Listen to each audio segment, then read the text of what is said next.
When the wine, women, and song wear thin, it's time to slow the pace and enjoy the islands for what they really are, rich sources of history and geological wonders. I don't think that people are aware of the historic significance of the island, so I don't think it's been played up like it has been played up in many, many areas. We're now 312 feet above Lake Erie on Perry's Monument, where even on a hazy day you can see for miles. Here you can learn the historical significance of Commodore Perry's victory over the British in 1813. We have met the enemy, and they are ours. So wrote Oliver Hazard Perry. Every year, thousands of people take the 50-cent elevator ride to the top of Perry's Monument. While the bird's eye view is certainly the main attraction, the third tallest national monument reminds us that less than 200 years ago, our area was an embittered battleground. If it hadn't been for Perry, we might be Canada today. Not only the islands, but Toledo and Cleveland, and maybe a good portion of this part of the country. Civil unrest returned in the 1860s. Johnson's Island in Sandusky Bay is the final resting place for more than 200 Southern Civil War soldiers. At one time, 2,500 Confederate prisoners were held in a primitive prison camp here, but that no longer stands. Keeping the past alive is what Russ Irvin does best.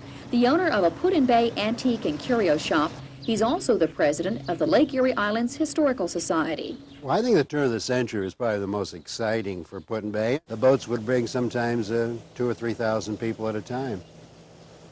Not uncommon to see 3 or 4 of these large 200-foot boats docked right down here at the end of the street. Irvin's shop is also a temporary home for the Society's museum. Donations of money and island artifacts are paving the way for a full-fledged museum next year. Before man ever set foot on the islands, there were the glaciers. On Kelly's Island, these grooves carved out by a prehistoric glacier have been a source of amazement and scientific study for years. Some geological experts say these are the best example in the world of a glacier's work.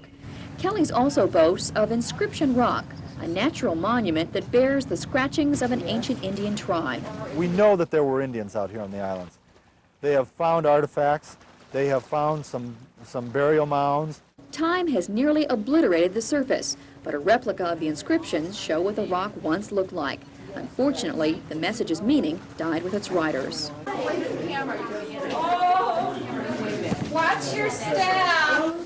52 feet underground, it's dark, cold, and not the kind of place you'd want to stay very long. This is Perry's Cave, one of 2 caves on South Bass Island. Legend has it that Commodore Perry made the discovery, but most historians doubt that. It's connected to Lake Erie and it rises and falls with the same level. Right now the water's pretty high in Lake Erie, so this water's high.